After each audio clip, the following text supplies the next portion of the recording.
नमस्कार, जय श्री कृष्णा, राधे राधे। मैं बबली गोस्वामी आपके अपने channel NCERT for all exams में आप सभी का स्वागत करती हूँ। हमारा जो NCERT series 6 to 12 SST chapter wise चल रहा है वो आगे जारी रहेगा। लेकिन आज का जो वीडियो है वो जो सीटेट जुलाई में हुआ है, सीटेट जुलाई 2024 में, उस पेपर का पेपर नंबर 2 का जो है एनालिसिस करेंगे और ये देखेंगे कि क्वेश्चन कैसे कैसे पूछे जाते हैं और किस टाइप के रहते हैं, ताकि जो आगे की तैयारी हम लोग करेंगे, आप लोग करेंगे, तो उससे ये अनुमान हो जाएगा कि अब जो है क्वेश्चन कंसेप्ट बेस या वन लाइनर टाइप से कैसे क्वेश्चन पूछे जा रहे हैं, उसी पर आपको फोकस करना। पढ़ना तो सब है, ओके। तो आप चैनल पर बने रहिएगा। और हाँ, एक रिक्वेस्ट है, चैनल को सब्सक्राइब कर लीजिएगा ताकि जो भी सीटेट, DSSB, KVS या अन्य टीचिंग एग्ज़ाम से जुड़ा कोई भी वीडियो लेकर आएंगे आपको नोटिफिकेशन मिल जाएगा और आप उसको देख सकेंगे। हमारा मेन फोकस जो है वो सीटेट और यूपीटेट, और BPSC टायर 4.0 और DSSB KVS रहेगा, ओके। सो बढ़ते हैं आगे। जो पेपर होता है उसमें SST का रहेगा पार्ट 3, और अगर साइंस या मैथ्स का है तो उसका पार्ट 2 करके रहेगा। तो पार्ट 3 में क्या लिखा है? सामाजिक अध्ययन, सामाजिक विज्ञान, social studies and social science, ये रहेगा। अच्छा, ये एनालिसिस करना क्यों ज़रूरी है? उसकी वजह यह है कि इससे हमें पता चलता है किस टाइप से क्वेश्चन पूछे जाते हैं, और उसी टाइप के हम जब नोट्स या बुक पढ़ेंगे तो उस पर ज़्यादा ध्यान देंगे। और साथ में ये है कि हमने जो मेरा पहले वीडियो बना है कि सीटेट प्रिपरेशन कैसे करें, उसमें मैंने बताया है कि एनसीईआरटी पढ़नी पड़ेगी, नोट्स बनानी पड़ेगी या खरीद सकते हैं, वो अलग बात है, लेकिन नोट्स होनी चाहिए आपके पास। और प्रीवियस ईयर का क्वेश्चन आपको ज़रूर सॉल्व करना पड़ेगा ताकि टाइम मैनेजमेंट भी आपका अच्छा हो जाएगा। शुरू में आप टाइम मैनेजमेंट करना कैसे किया जाएगा, कैसे करेंगे, प्रैक्टिस कैसे करेंगे, ये इस पर हम वीडियो ले आएंगे, तो आप देख लेना कि कैसे करते हैं। क्योंकि एक जैसे CDP आप पढ़ेंगे पहले, तो CDP की अच्छी सी पकड़ हो जाए। CDP स्कोरिंग सब्जेक्ट है, अगर जो आप अच्छे से पकड़ लिए तो CDP से जुड़ा क्वेश्चन सभी पार्ट में पूछे जाते हैं, ओके। तो आपका काफ़ी अच्छा स्कोर हो जाएगा। चलिए आगे बढ़ते हैं। लिखा है क्वेश्चन 31 है, पहले ये अभी मैंने बता दिया, और इंग्लिश का क्वेश्चन है, और इंग्लिश वाले देख ले ऊपर, ये हटा देते हैं, एक सेकंड। लिखा है, सरकार ने ऐसे कानून पारित किए हैं जिसने उन संगठनों में मालवाड़ी यानी क्रैच सुविधा अनिवार्य किया है जहां महिला कर्मचारियों की संख्या डैश से अधिक है। यानी कितनी संख्या है? सरकार ने ऐसा कौन सा कानून पारित किया है जिसमें उन संगठनों में जो अनिवार्य रूप से महिला कर्मचारी इतनी होनी चाहिए। सो अगर किसी को मालूम है तो कमेंट करें, कमेंट में आंसर लिखें, वरना हम लिखते हैं। ये ऑप्शन होगा 230। एक सेकंड, कलर चेंज कर दे, रेड कर दे। सो इसमें कुछ ऐसा समझना है नहीं, ये तो याद होना चाहिए, याद करने वाली चीज़ है कि सरकार ने ऐसे कानून पारित किए हैं जिसने उन संगठनों में मालवाड़ी यानी क्रैच सुविधा अनिवार्य किया है जहां महिला कर्मचारियों की संख्या 30 होनी चाहिए, 30 होनी चाहिए। आगे बढ़ते हैं। ये हिस्ट्री से क्वेश्चन आ गया, इतिहास से।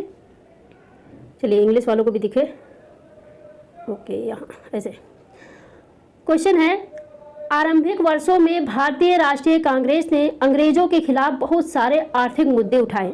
आरंभिक वर्षों में यानी जब कांग्रेस का गठन हुआ उस समय की बात बता रहे हैं कि उस समय आरंभिक वर्षों में काफ़ी अच्छे से आर्थिक मुद्दे उठाए, यानी पैसों को लेकर। सही उत्तर का चुनाव करें। ऑप्शन क्या दिया हुआ है? ऑप्शन नहीं, इसके कई पार्ट दिए हुए हैं, जो सही है उस हिसाब से यहाँ पे आपको बाद में चुनना होगा। पूरा क्वेश्चन पढ़ेंगे। कांग्रेस का कहना था कि भारत में ब्रिटिश शासन की वजह से गरीबी और अकाल पड़ रहे हैं। इसने मांग की कि कम लिया जाए, जो लगान लिया जाता था किसानों से, लगान कम लिया जाए तथा फौजी खर्चों में कटौती की जाए, क्योंकि फौजी का जो खर्चा ज़्यादा था, इसीलिए उसको हमारे ही देश से तो निकाल रही थी, इसलिए वो ज़्यादा लगान ले रही थी। तो उसका उपाय बताया, लगान कम करिए और फौजी का खर्चा में कटौती कीजिए। इसने सिंचाई के लिए अधिक अनुदान की मांग की। सिंचाई में कहा कि सरकार अधिक सब्सिडी दे, अनुदान मतलब सब्सिडी दे, अधिक से अधिक दे ताकि सिंचाई कर सके किसान, जिससे उत्पादन अच्छा होगा। अच्छा, अब ये सवाल है कि ये क्वेश्चन जो है कहाँ से पूछा गया है, ये कहाँ से जुड़ा हुआ है, जो एनसीईआरटी हम पढ़ा रहे हैं वो कहाँ से जुड़ा हुआ है। तो इसका आंसर है, ये है क्लास 8th का। ओके, ये क्लास 8th का क्वेश्चन है, यानी एनसीईआरटी क्लास 8th में इसका आंसर मिल जाएगा। लेकिन अभी हमारा चल रहा है तो अभी यहाँ नहीं पहुँचे हैं, और आप देखिएगा वीडियो उसमें और आपको आंसर इसका मालूम हो जाएगा। चौथा ऑप्शन है, इसने मनोरंजन कर के खिलाफ आवाज़ उठाई। मनोरंजन की उस समय बात ही नहीं होती थी, मनोरंजन कर के खिलाफ आवाज़ उठाई, तो ये ऑप्शन नहीं होगा। ऑप्शन कितने सही होंगे? कांग्रेस का कहना था कि भारत में ब्रिटिश शासन की वजह से ही गरीबी और अकाल पड़ रहे हैं, ये इसने कहा था। इसने मांग की कि लगान कम किया जाए, लगान कम करने को बोला गया। फौजी खर्च में कटौती कहा गया, ये भी सही है। इसने सिंचाई के लिए भी अधिक अनुदान देने की मांग की, तो 3 चीज़ें सही हैं, मनोरंजन वाला गलत है, यानी कौन सा ऑप्शन हुआ? ऑप्शन नंबर 1 सही हुआ। ओके, इस क्वेश्चन का PDF लगा देंगे डिस्क्रिप्शन में, तो आप भी बाद में फिर से भी देख सकते हैं। ओके, आगे बढ़ते हैं। क्वेश्चन दिखे सबको, लिखा है निम्नलिखित में से सही जोड़ियों का मिलान कीजिए। जो जोड़े हैं वो सही का मिलान कीजिए। पृथ्वी के मंडल के रूप में लिखे हैं। पृथ्वी में जितने प्रकार के मंडल पाए जाते हैं, जैसे स्थल मंडल, जल मंडल, वायुमंडल, जीव मंडल, और फिर विशेषता बताई गई है। पादप एवं जीव जंतु, चट्टानों। अब इसमें मिलान करने को कहा गया है कि इसमें जो है आप मिलान करिए कि कौन सा सही है।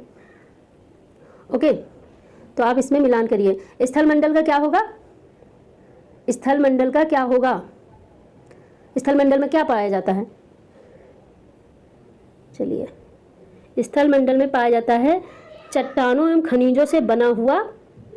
स्थल मंडल चट्टानों खनिजों से बना हुआ होता है। और जल मंडल में क्या होता है? जल मंडल में जल के विभिन्न स्रोत होते हैं। और वायुमंडल का क्या होगा? वायु की पतली परत होती है। जीव मंडल में क्या होगा? पादप एवं जीव जंतु। तो कौन सा ऑप्शन सही हुआ? Option number 4। ओके,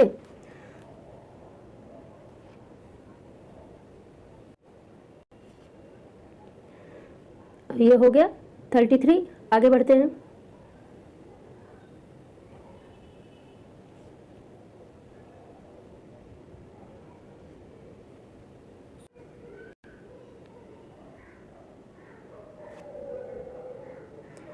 आगे बढ़ते हैं। अगला क्वेश्चन नंबर 34 है।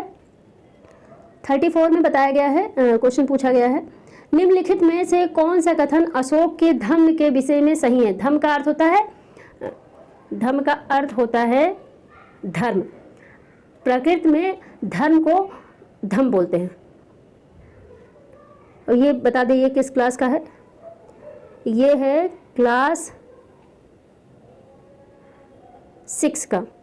क्लास 6 से ये क्वेश्चन है।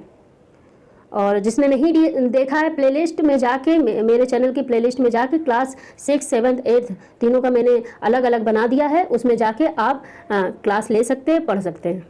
ओके, तो इसमें लिखा है कि विषय में सही नहीं, सही है। कौन सा सही है? कई चीज़ें लिखे हैं, गलत सही सब। इसमें कौन सा सही है ये याद रखिएगा, सही है बताना है। ए में है, इसमें किसी देवता की पूजा की आवश्यकता नहीं थी। किसी देवता के पूजा की आवश्यकता नहीं थी। इसमें किसी बलि कर्मकांड की आवश्यकता नहीं थी। और फिर है, धम्म के विचार बुद्ध के उपदेशों से प्रेरित थे। धम्म के जो विचार हैं बुद्ध के उपदेशों से प्रेरित थे। और चौथा ऑप्शन है, लोगों को धम्म की शिक्षा देने के लिए अशोक ने बौद्ध भिक्षुओं की नियुक्ति की। तो इसमें बताना है कौन सा सही है। तो किसी देवता की पूजा की आवश्यकता नहीं है, ये बात अशोक ने कहा था। और चूंकि बौद्ध धर्म में भी किसी को ईश्वर नहीं माना जाता है। ओके, तो ऑप्शन ये जो ऑप्शन ए है ये सही है। और बी जो है, इसमें किसी बलि कर्मकांड की आवश्यकता नहीं थी, ये भी सही है। सी है, धर्म के विचार बुद्ध के उपदेशों से प्रेरित थे, ये सही है। यानी ऑप्शन कौन सा सही हुआ? Option number 2। क्या लिखा? केवल ए, बी तथा सी, तो ये आंसर सही हुआ। आगे बढ़ते हैं। अभी ये जो क्वेश्चन आया है अभी तक का, एक क्वेश्चन ज्योग्राफी का आया है और 2 क्वेश्चन आ चुके हैं हिस्ट्री के। आगे है क्वेश्चन, नीचे 2 कथन ए और बी 19वीं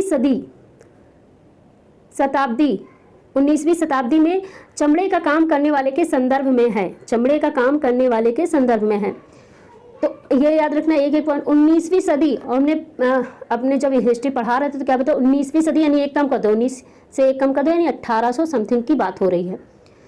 ओके, तो इसमें लिखा है पहले विश्व युद्ध के दौरान सेना के लिए जूतों की जबरदस्त मांग पैदा हो गई थी। अब ये बताओ पहले विश्व युद्ध और 19वीं सदी यानी 1800 समथिंग, बहुत फर्क है। पहला विश्व युद्ध कब हुआ था? 1914 से शुरू हुआ था, तो यानी ये गलत हुआ। सामान्य जातियों के गरीब लोगों ने इस अवसर को देखा और सेना हेतु जूते आपूर्ति के लिए तैयार हो गए, ये भी गलत है। ओके, तो इसमें कौन सा ऑप्शन सही हुआ?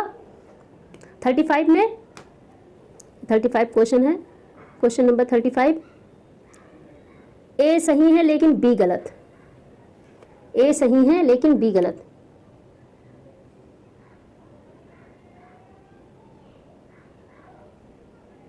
एक सेकंड,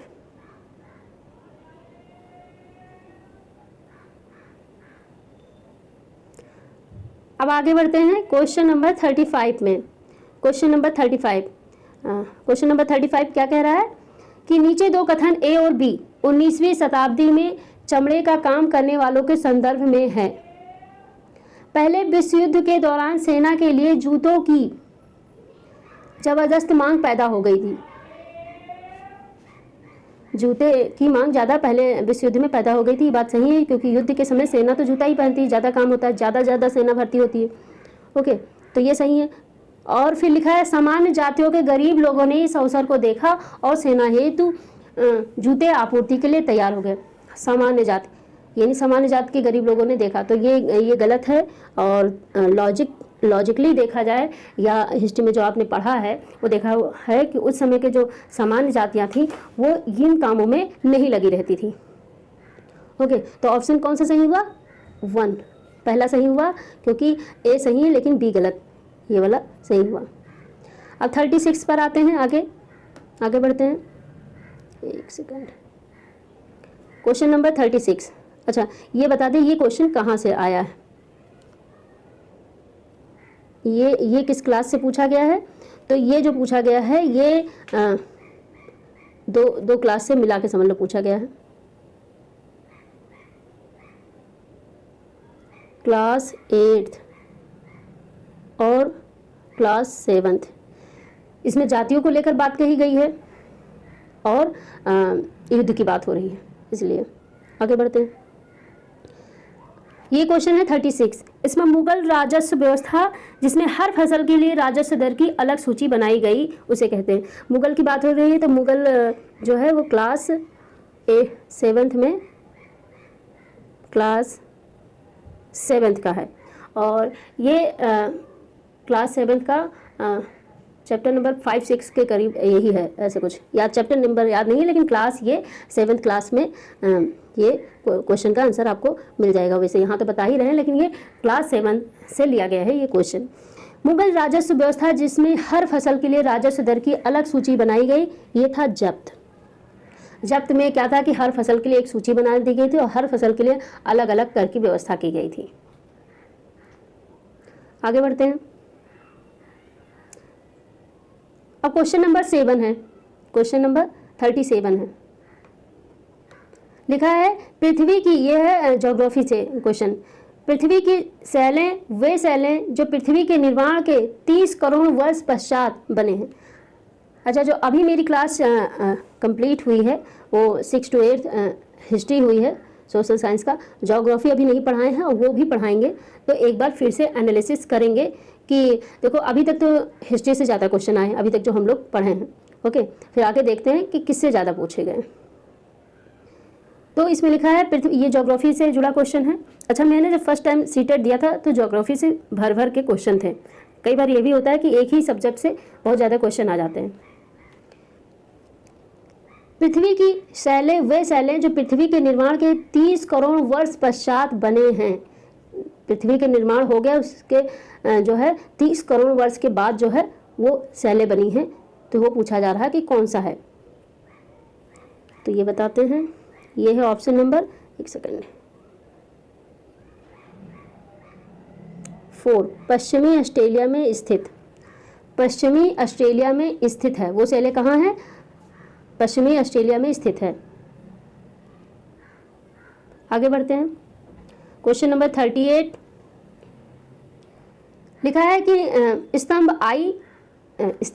1 की निम्नलिखित संकल्पनाओं को स्तंभ 2 में दिए गए उनके उदाहरणों से सुमेलित कीजिए और उपयुक्त विकल्प चुनिए।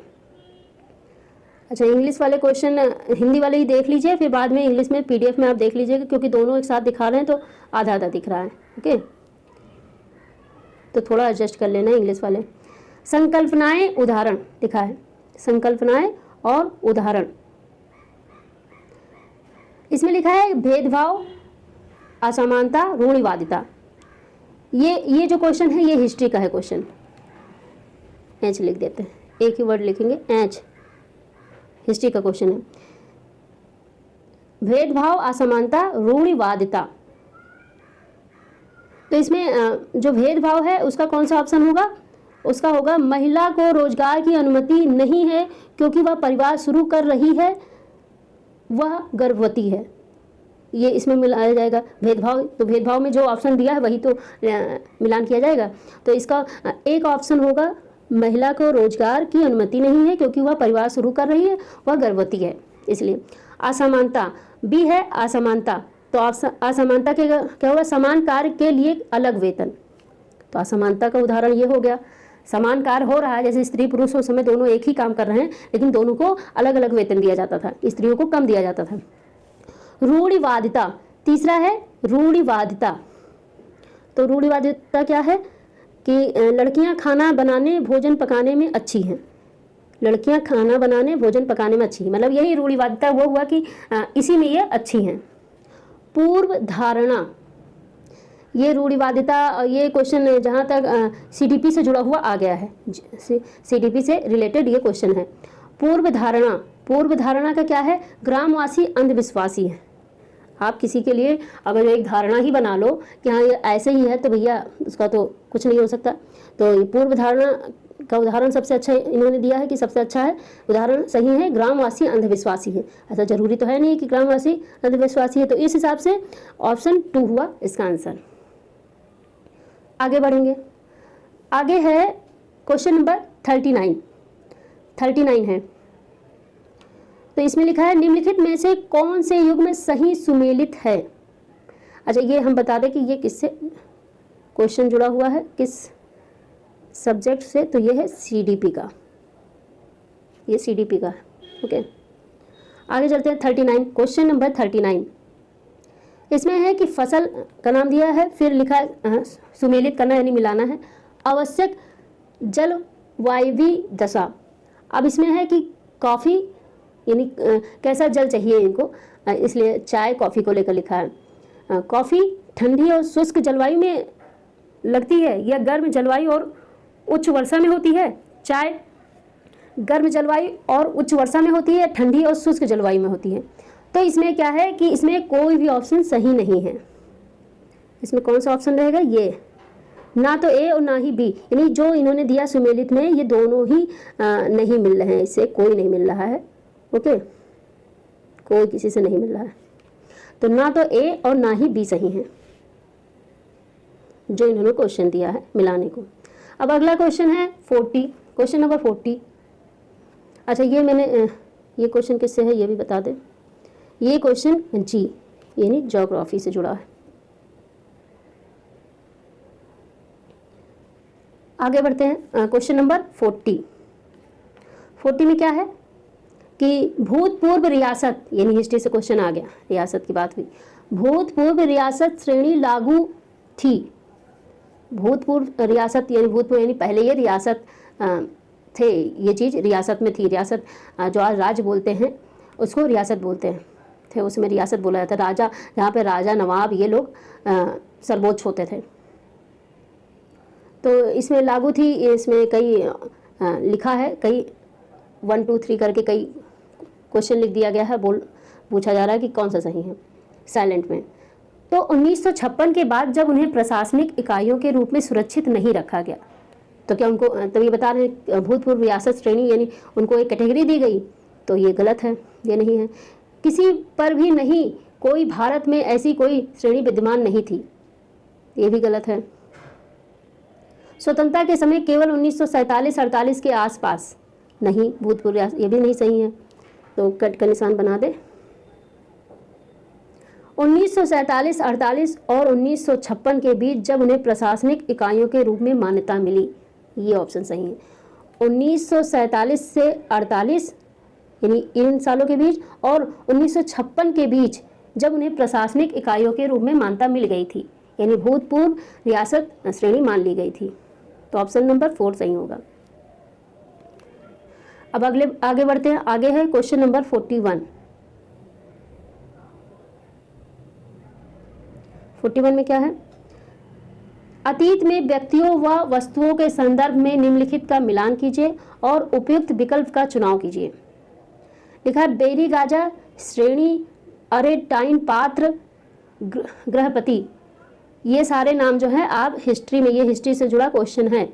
ये प्लेलिस्ट में आप हमारे चैनल की प्लेलिस्ट क्लास 6 में देख सकते हैं, और ये क्लास 6 का ही पूरा का पूरा है, और क्लास 6 लिख दें, क्लास 6 हिस्ट्री, इतनी बात लिख दी है, ओके, याद रखना। तो बेरीगाजा और श्रेणी, अरेंटाइन पात्र, ये सब क्या था, ग्रहपति, ये सब के बारे में बताया गया है कि मिलान कीजिए कौन सा सही है, और ये क्वेश्चन है 41। ओके, चलो मिलाते हैं।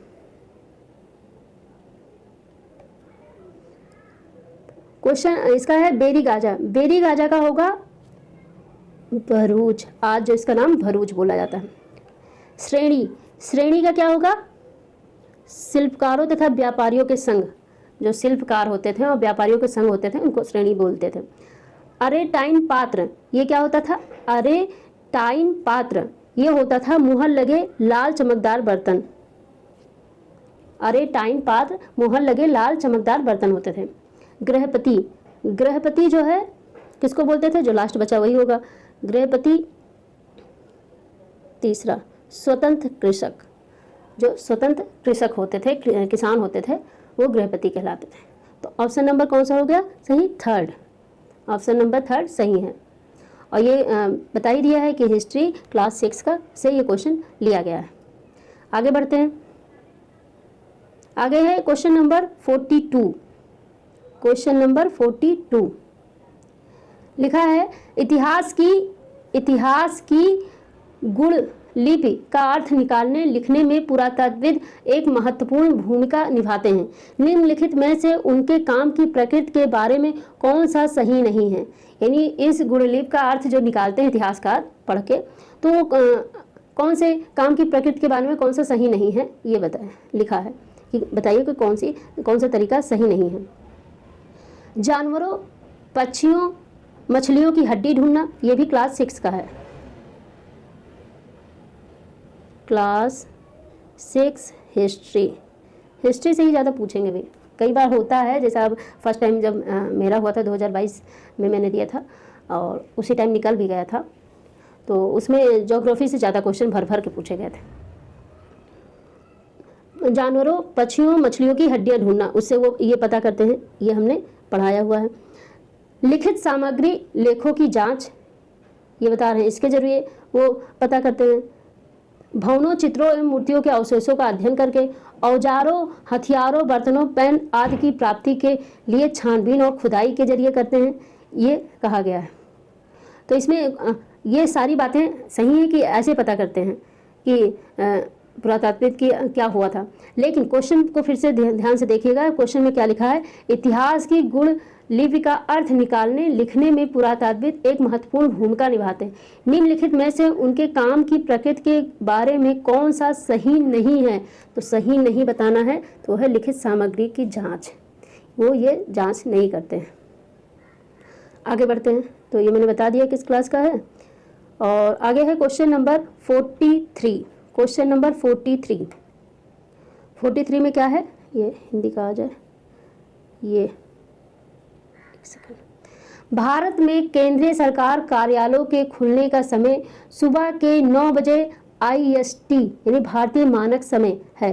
तो चेन्नई के पास क्रमशः 80 डिग्री पूर्व देशांतर तथा ईटानगर के पास 92 डिग्री 45 मिनट पूर्व देशांतर के पास स्थित केंद्रीय सरकार कार्यालयों के खुलने का स्थानीय समय क्रमशः क्या होगा, ये पूछ रहे हैं। तो स्थानीय समय में कितना अंतर आएगा ये आप बताइए।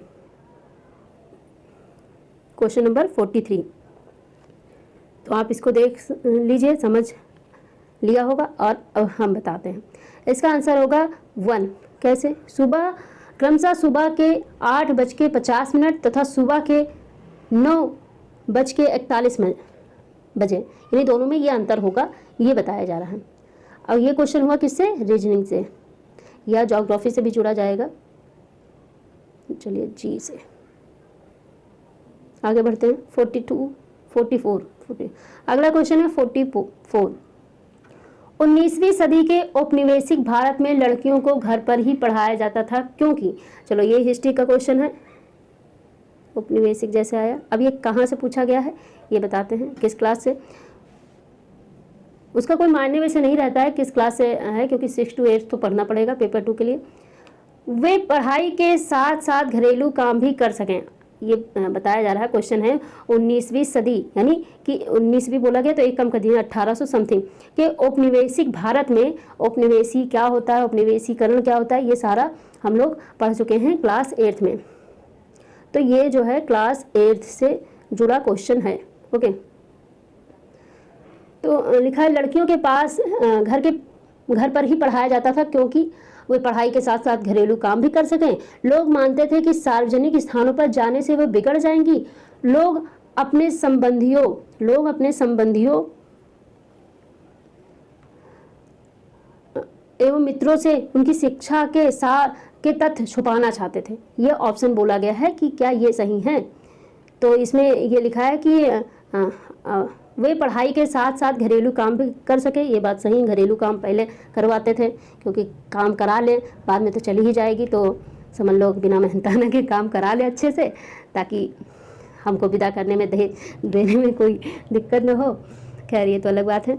और फिर है दूसरा है लोग मानते थे कि सार्वजनिक स्थानों पर जाने से वो बिगड़ जाएंगी। ये बात सही है, ये वहाँ तब सोचती कि वे बिगड़ जाएंगे सार्वजनिक स्थानों पर जाने से, जबकि होता क्या था पहले भी आज भी, वो बिगड़ने से ज़्यादा लोग उसको बिगाड़ देंगे, ये कह सकते हैं। तो कोई बिगड़ नहीं जाता है, लोग उसका बुरा कर सकते हैं। और सी है लोग अपने संबंधियों मित्रों से उनकी शिक्षा के साथ तथ्य छुपाना चाहते हैं। भैया क्यों छुपाएगा, जाहिर सी बात है, डंका पीट के लोग बताते हैं हाँ ये मैंने पढ़ाया। देखो पढ़ाई घर जानी है लड़की को, लेकिन तब भी उस समय की बात हो रही है, तभी देखो मैंने कितना पढ़ाया है कि इसकी पढ़ाई का मेरे को फ़ायदा कोई नहीं मिलेगा, कुछ नहीं, ये तो पराए घर की है, पराए घर जाएगी, लेकिन तब भी मैं देखो इसको पढ़ा रहा हूँ। तो इसलिए ये गलत होगा, तो ऑप्शन ये सही होगा 3rd। ओके, आगे बढ़ते हैं 45।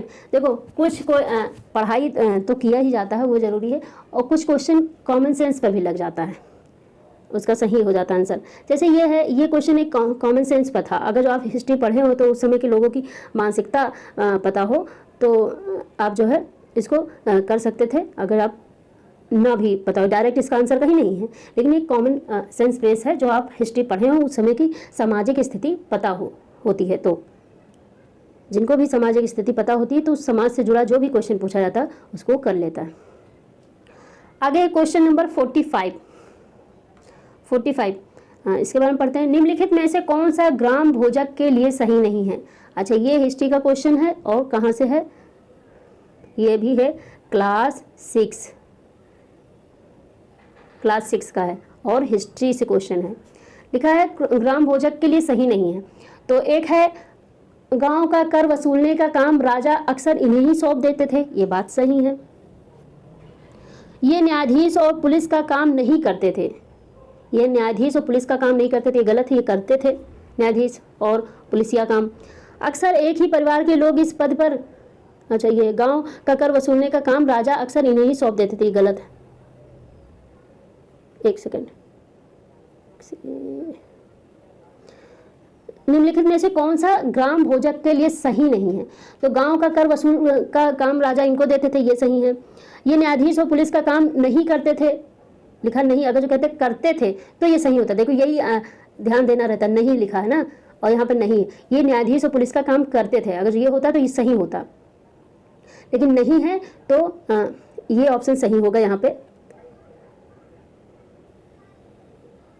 पे ये न्यायाधीश और पुलिस का काम नहीं करते थे, ये सही नहीं है। ग्राम भोजक, इसी टाइप के क्वेश्चन में इंसान फंसता है। ग्राम भोजक के लिए सही नहीं है, ये न्यायाधीश और पुलिस का काम नहीं करते थे, तो ये करते थे, ये गलत लिखा है, इसलिए ये ऑप्शन सही है। अक्सर एक ही परिवार के लोग इस पद पर कई पीढ़ियों तक बने रहते थे, ये भी सही है। इनकी जमीन पर इनके दास और मजदूर काम करते थे, ये भी सही है। तो ये कह रहा है कौन सा सही नहीं है, तो इसलिए ऑप्शन नंबर 2 सही नहीं है। आगे बढ़ते हैं, क्वेश्चन नंबर 46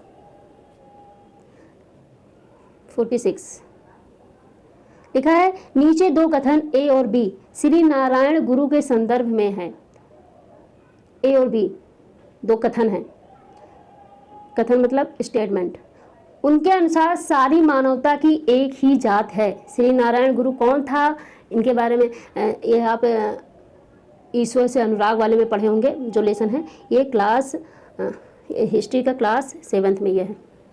देखिए हर क्लास से ये लिए हैं क्वेश्चन। और उन्होंने सभी को सभी गुरुओं में विश्वास रखने के लिए प्रेरित किया। उन्होंने सभी को सभी गुरुओं में विश्वास करने के लिए प्रेरित किया है। क्वेश्चन नंबर 46 है। 46 ये क्लास 7th का है ये, और हिस्ट्री का। तो इसमें कौन सा सही है? उनके अनुसार सारी मानवता की एक ही जात है, ये बात सही है। उन्होंने सभी को सभी गुरुओं में विश्वास करने के लिए, देखिए शब्द देखिए, सभी गुरुओं में, तो ये गलत है, तो इसलिए ये ऑप्शन सही ए सही है, लेकिन बी गलत है।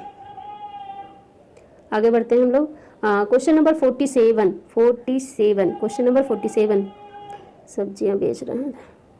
47 यहाँ है, यहाँ से शुरू है। निम्नलिखित निम्नलिखित युगलों का मिलान कीजिए और उपयुक्त विकल्प का चुनाव कीजिए। अब ये अग्नि शैले, अवसादी शैले, इससे क्या पता चलता है? ये ज्योग्राफी का क्वेश्चन है, ये ज्योग्राफी का क्वेश्चन है। तो इसको मिलान करना है, अग्नि शैले और जो है अवसादी शैले, कायांतरित शैले, तो इसको मिलाते हैं। पहला का जाएगा 2 द्रवित मैग्मा, ये ज्योग्राफी में से ही लिया गया है, 6 से है, क्लास 6 से। और अवसादी शैले का क्या होगा? 3rd हवा और जल आदि के द्वारा एक स्थान से दूसरे स्थान पर पहुंचाकर जमा कर दिए जाते हैं, यह अवसादी शैले। कायांतरित शैले क्या होता है? कायांतरित शैले पहला उच्च ताप एवं दाब के कारण परिवर्तित हो जाते हैं, तो कौन सा विकल्प सही हुआ? चौथा, ये विकल्प सही हुआ।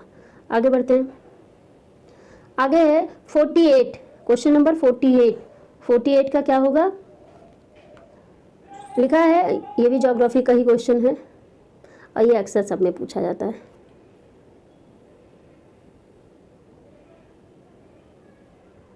इसमें है, वायुमंडल की किस परत में वायु की बहुत पतली परत होती है? वायुमंडल की किस परत में? वायुमंडल की कितनी परतें होती हैं? 4 होती हैं, तो इसमें पूछा गया है वायुमंडल की किस परत में वायु की बहुत पतली परत होती है? तो क्या होगा ऑप्शन? बहिर्मंडल में वायु की बहुत पतली परत होती है। सब रटने वाली चीज़ में, याद करने वाला कुछ नहीं है, लेकिन रट्टा भी तभी लगता है, रट भी तभी पाता है जब सिस्टमेटिक सारे पढ़ता है। पूरा रट भी नहीं सकता और पूरा शायद एक व्यक्ति समझ भी ना पाए, तो रटना और समझना दोनों आना चाहिए उसको। आगे है 49 क्वेश्चन नंबर, नेक्स्ट क्वेश्चन 49। इसमें क्या है? ये क्वेश्चन किससे जुड़ा है? ये है एक बड़े आधार और पतली चोटी वाला जनसंख्या पिरामिड। ये क्वेश्चन हो गया ज्योग्राफी से। हाँ, ये है क्वेश्चन ज्योग्राफी से। एक बड़े आधार और पतली चोटी वाला जनसंख्या पिरामिड दर्शाता है। जनसंख्या पिरामिड, जनसंख्या पिरामिड कैसे होता है? ये छोटे से बड़ा होता जाता है। तो इसमें दर्शाता है, क्या दर्शाता है ये बताया, पूछा जा रहा है, तो इसको बताते हैं। इसमें है जनसंख्या पिरामिड क्या बताता है कि उच्च जन्म दर बताता है, वृद्ध आयु वर्ग में उच्च मृत्यु दर बताता है, वृद्ध आयु वर्ग में उच्च मृत्यु दर बताता है, तुलनात्मक रूप से अधिक युवा जनसंख्या बताता है, या शिशुओं में मृत्यु के अधिक दर या संख्या बताता है। तो इसका ऑप्शन होगा 4, ऑप्शन नंबर 4, केवल ए, बी तथा सी। यानी उच्च जन्म दर बताता है जनसंख्या पिरामिड, उच्च जन्म दर यानी जन्म की संख्या बहुत तेजी से है, वृद्ध आयु वर्ग में उच्च मृत्यु दर, जो वृद्ध हो गए लोग उसमें अच्छे बहुत तेजी से लोग मर रहे हैं, तुलनात्मक रूप से अधिक युवा जनसंख्या, और युवा जनसंख्या ज़्यादा है, तुलनात्मक यानी पिछले से तुलना की गई, पिछले साल से। आगे बढ़ते हैं, क्वेश्चन नंबर 50 पे पहुंच गए हम लोग। लिखा है पृथ्वी की, ये भी आ गया ज्योग्राफी, तो इसमें आना शुरू होता है तो एकदम क्रम से क्वेश्चन कंटिन्यू। पृथ्वी की गतियों के बारे में दिए गए निम्नलिखित कथनों ए तथा बी पर विचार करें तथा सही विकल्प का चुनाव करें। तो ए है जो कथन दिया गया है, ए, पृथ्वी का अपने अक्ष पर घूमना घूर्णन कहलाता है, पृथ्वी का अपने अक्ष पर घूमना घूर्णन कहलाता है। पृथ्वी का अक्ष एक काल्पनिक रेखा है जो अपनी कक्षीय सत्ता से 33.5 डिग्री का कोण बनाती है। तो इसमें इसमें जो कथन है वो कथन ए सही है, पृथ्वी का अपने अक्ष पर घूमना घूर्णन कहलाता है।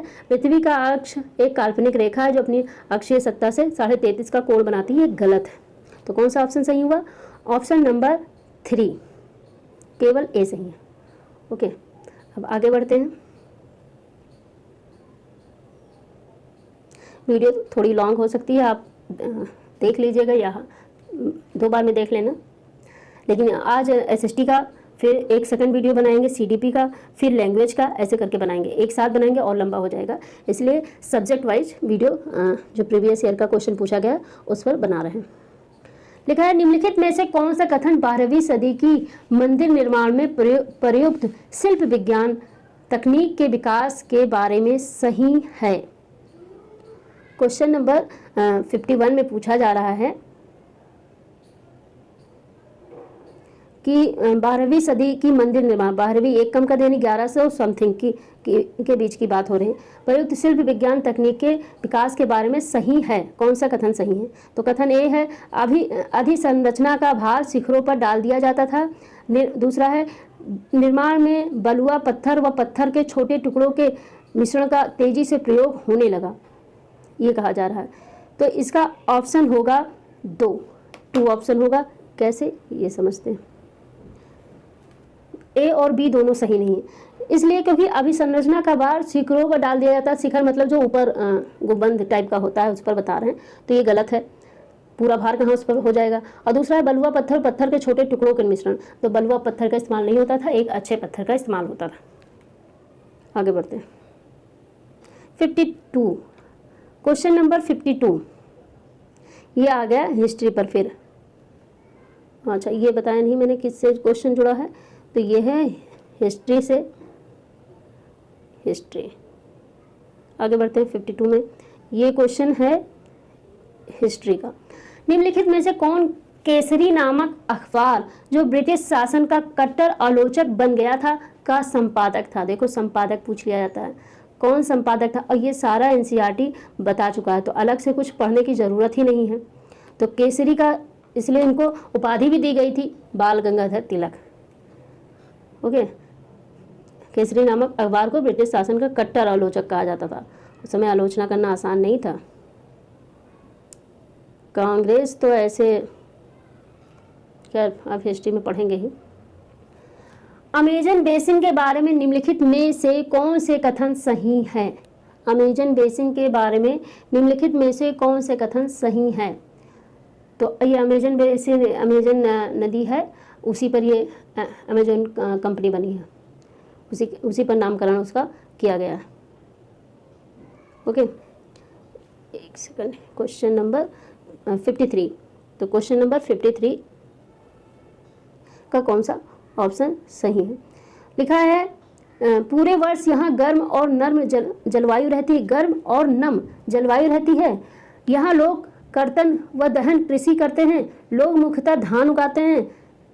और डी है बेसिन में कई स्थानों तक पहुंचने के लिए हवाई जहाज़ों तथा हेलीकॉप्टरों का भी प्रयोग किया जाता है। तो ये ऑप्शन गलत है और ये तीनों नहीं, सॉरी एक सेकंड, ये लोग मुख्यतः धान उगाते थे, ये गलत है और ये सही है। तो ए बी डी सही है। किसमें है ये?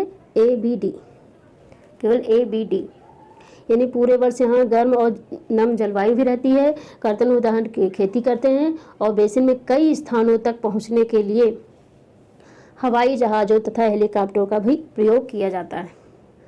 आगे बढ़ते हैं।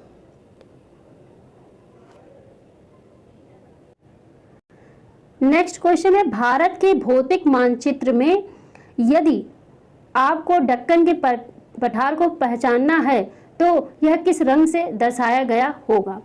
भारत के जो भौतिक मानचित्र है वो किस दक्कन के पठार को किस रंग से जो है दर्शाया गया है? आप कैसे पहचानेंगे या आप कैसे इसको पहचानेंगे? अगर जो रंग का भी नाम ना दिया हो, ऐसे क्वेश्चन, वैसे ऑप्शन वाले क्वेश्चन में तो दिया जाएगा, तो आप कैसे पहचानेंगे? इसके कलर से, और वो कलर होगा पीला। ये याद रखने वाली बात है। और इसका जो ये क्वेश्चन लिया गया है ये ज्योग्राफी से लिया गया है। आगे बढ़ेंगे। आगे क्वेश्चन नंबर 55। क्वेश्चन नंबर 55, तो इसमें लिखा है निम्नलिखित, ये भी ज्योग्राफी से है, निम्नलिखित में से मृदा अपरदन और क्षीणता को नियंत्रित करने के उपायों का चयन कीजिए। निम्नलिखित में से मृदा अपरदन और क्षीणता को नियंत्रित करने वाले उपाय, कैसे इनको नियंत्रित कर देंगे? मृदा अपरदन मतलब जो मिट्टी का कटाव होता है। तो एक है मल्च बनाना, अति चराई, वेदिका फार्म, बीज की फसल उगाना। तो इसमें कौन से ऑप्शन सही होगा ये बताना है। तो ये ऑप्शन नंबर 4 सही होगा, ए सी डी, बी नहीं होगा। यानी अति चराई नहीं किया जाएगा और क्या कौन सा उपाय किया जाएगा? उपाय मल्च बनाना, वेदिका फार्म और बीज की फसल उगाना। इसके जरिए जो है मृदा अपरदन और क्षीणता को नियंत्रित कर सकते हैं। Next question 56। नेक्स्ट क्वेश्चन है 56। तो 56 में क्या है? ये भी ज्योग्राफी से है। विविधता में एकता मुहावरा किसने दिया? नहीं सॉरी, ये है हिस्ट्री का, ये है हिस्ट्री का। विविधता में एकता का मुहावरा किसने दिया? पंडित जवाहरलाल नेहरू। यानी अनेकता में एकता, जबकि जो लाइन एनसीईआरटी में लिखा है वो लिखा है विविधता में एकता, लेकिन कुछ लोग इसको कहते हैं अनेकता में एकता। ठीक, तो ये लाइन जो उन्होंने दिया था वो सही एकदम लाइन है। विविधता में एकता मुहावरा पंडित जवाहरलाल नेहरू ने दिया था, क्योंकि भारत में विविधता तो है ही है, अनेक भाषाएं हैं, अनेक कल्चर हैं, अनेक वेशभूषा है और जो भूमियाँ भी अलग अलग हैं, सब जगह का वातावरण भी अलग अलग है, तो इसलिए विविधता तो है ही है। आगे बढ़ते हैं। Next question 57। क्वेश्चन नंबर 57, आगे बढ़ते हैं। यह है ए और बी कथनों पर सर्वोच्चता के संदर्भ में विचार कीजिए और सही उत्तर का चयन कीजिए। यह है हिस्ट्री से क्वेश्चन, कंपनी नाम दे दिया ना, ये हिस्ट्री का क्वेश्चन है। तो एक सेकंड, हिस्ट्री कथनों पर सर्वोच्चता के संदर्भ में विचार कीजिए और सही उत्तर का चयन कीजिए। कंपनी ने दावा किया कि उसका अधिकार सर्वोच्च नहीं था। अच्छा, ये क्लास 8 से लिया गया। आप हमारी प्लेलिस्ट में जाकर इसको पढ़ भी सकते हैं। कंपनी ने दावा किया कि उसका अधिकार सर्वोच्च नहीं था, ये बोला गया है। तो ये ऐसा तो है नहीं, उसने सर्वोच्चता का दावा किया था, तो ये ऑप्शन ये तो गलत बात है, इसमें गलत कथन है। कंपनी ने दावा किया कि ओके बी पर आए, अपने हितों की रक्षा के लिए वह भारतीय रियासतों का अधिग्रहण करने व उनको अधिग्रहण की धमकी देने का अधिकार कंपनी अपने पास मानती थी। ये बात सही है। तो ऑप्शन कौन सा सही है? ऑप्शन नंबर 2, यानी ए गलत कथन दिया गया है लेकिन कथन बी सही है। आगे बढ़ते हैं। क्वेश्चन देख लिया होगा आप लोगों ने। अब है क्वेश्चन नंबर 58। 58 यहाँ से शुरू है हिंदी का पोर्शन। लद्दाख के बारे में दिए गए निम्न कथनों पर विचार कीजिए तथा सही विकल्प का चुनाव कीजिए। लद्दाख से होकर बहुत सी नदियां बहती, ये कुछ किस सब्जेक्ट से लिया गया है? ये है ज्योग्राफी। लद्दाख से होकर बहुत सी नदियां बहती हैं। अधिक ऊंचाई होने के कारण यहाँ की जलवायु अत्यधिक ठंडी है। हिमालय के वृष्टि छाया यानी ठंडी छाया जो होती है में होने के बावजूद यहाँ उच्च वर्षा पाई जाती है। यह क्षेत्र बर्फीली हवाओं एवं तेज जलाने वाले ताप का अनुभव करता है। ये सारी बातें कही गई हैं। अब इसमें कहा गया कौन सी बात सही है, ये आपको बताना है। और क्वेश्चन नंबर ये है 58, क्वेश्चन नंबर 58। ओके, तो क्वेश्चन नंबर, अच्छा ये जो बता रहे हैं, ये जो इनका सीटेट का आंसर की था, आंसर की जो आया था फाइनल आंसर की, उसके अनुसार आंसर बता रहे हैं। ठीक, तो इसका आंसर होगा ऑप्शन नंबर 2, केवल ए, बी तथा डी सही होगा, यानी इसमें सी नहीं सही होगा। लद्दाख से होकर बहुत सी नदियां बहती हैं, ये बात सत्य है। अधिक ऊंचाई की होने के कारण यहाँ की जलवायु अत्यधिक ठंडी है, ये बात सत्य है। और तीसरा, हिमालय की वृष्टि छाया क्षेत्र में होने के बावजूद यहाँ उच्च वर्षा पाई जाती है, ये बात गलत है। यहाँ उच्च वर्षा नहीं होती है। यह क्षेत्र बर्फीली हवाओं और तेज जलाने वाले ताप का अनुभव करता है, ये बात भी सत्य है। तो ये क्वेश्चन हो गया। अब नेक्स्ट क्वेश्चन, क्वेश्चन नंबर 59। दिए गए कथनों ए तथा आर पर विचार कीजिए तथा सही विकल्प का चुनाव कीजिए। क्या है कथन? कथन स्टेटमेंट क्या है?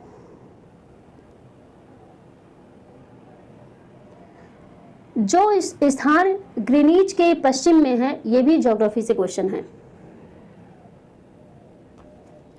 जो स्थान ग्रीनिच, अच्छा अभी पॉलिटी से क्वेश्चन नहीं आया है, पॉलिटिकल साइंस से क्वेश्चन नहीं आया अभी। जो स्थान ग्रीनिच के पश्चिम में है उनका समय ग्रीनिच से पीछे रहेगा। पृथ्वी पूर्व से पश्चिम की ओर चक्कर लगाती है तथा सूर्य पूर्व दिशा में जल्दी उगता है। पूर्व दिशा में जल्दी उगता है। इसमें बताया गया कौन सा स्टेटमेंट सही है, ये आप बताइए। तो इसका कौन सा है? ए सही है लेकिन आर गलत है। ए सही है लेकिन आर गलत है। कैसे? ये पढ़ते हैं। इसमें है कि जो स्थान ग्रीनिच के पश्चिम में उनका समय ग्रीनिच से पीछे रहेगा, ये बात सही है। पृथ्वी पूर्व से पश्चिम की ओर चक्कर लगाती है, ये गलत है।